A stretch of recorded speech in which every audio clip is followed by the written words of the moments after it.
is rent to own and what is the pros and cons of rent to own? Like, what is the purpose of rent to own?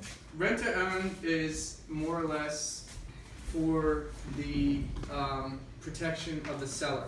If I have a house that I own and you're saying you just come to me saying, Dan, I can't buy, I'm gonna buy 12 months from now. Can we do a rent to own? So where that's exciting you, somebody told you rent to own means that part of what you're paying me, $1,200 a month in rent, part of that is going towards principal. That's essentially what that's saying.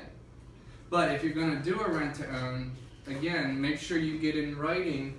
If you're going to buy within a year or 2 years, get at the end of that 2 years of paying that 12 months exactly what's going to be reduced or deducted off principal.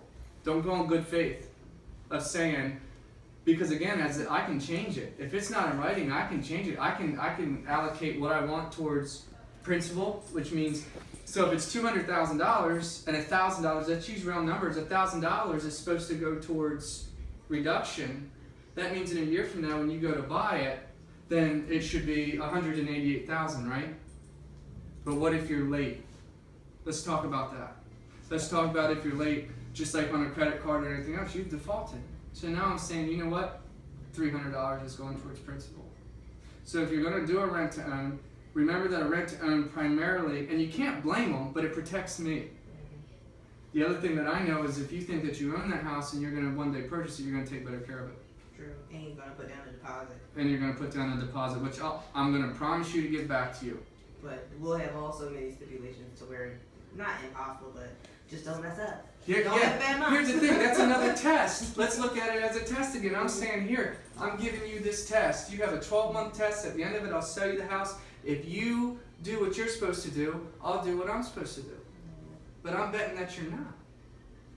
So just be careful with the rent to own. Make sure that you get in writing exactly what's going towards principal at the end of the year or 2 years or 3 years or whatever.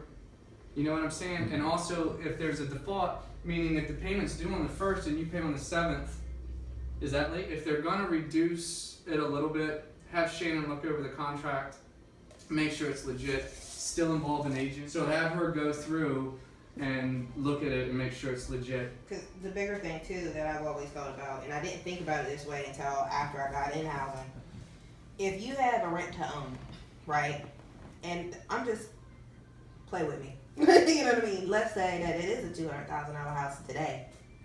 A year from now, the market goes down again. That house might not be worth but $150. Are you still locked into the $200,000? Is it going to adjust to $150? Does that make sense? It's to protect me. Yeah. If the market goes up, do you want more now? Am I still locked in? You know what I mean? What happens to that? There's so many factors to consider. I mean, it's just something to think about. And to me, I feel like this. If I have to pay $3,000 as a down payment to get underneath for rent to own, why not just take that money, get my credit together, and go purchase my own house? There's so many programs that you can utilize for first-time home buyers as far as down payment, closing cost assistance. You can request closing costs from the seller, and they usually do it because they want to sell the house. It's a given. If I sit with a seller, I'm like, look, they're going to ask for closing costs. You tell me now if you don't want to do it, but they're going to ask. You know what I mean? They have a bottom line. What she's saying is they have a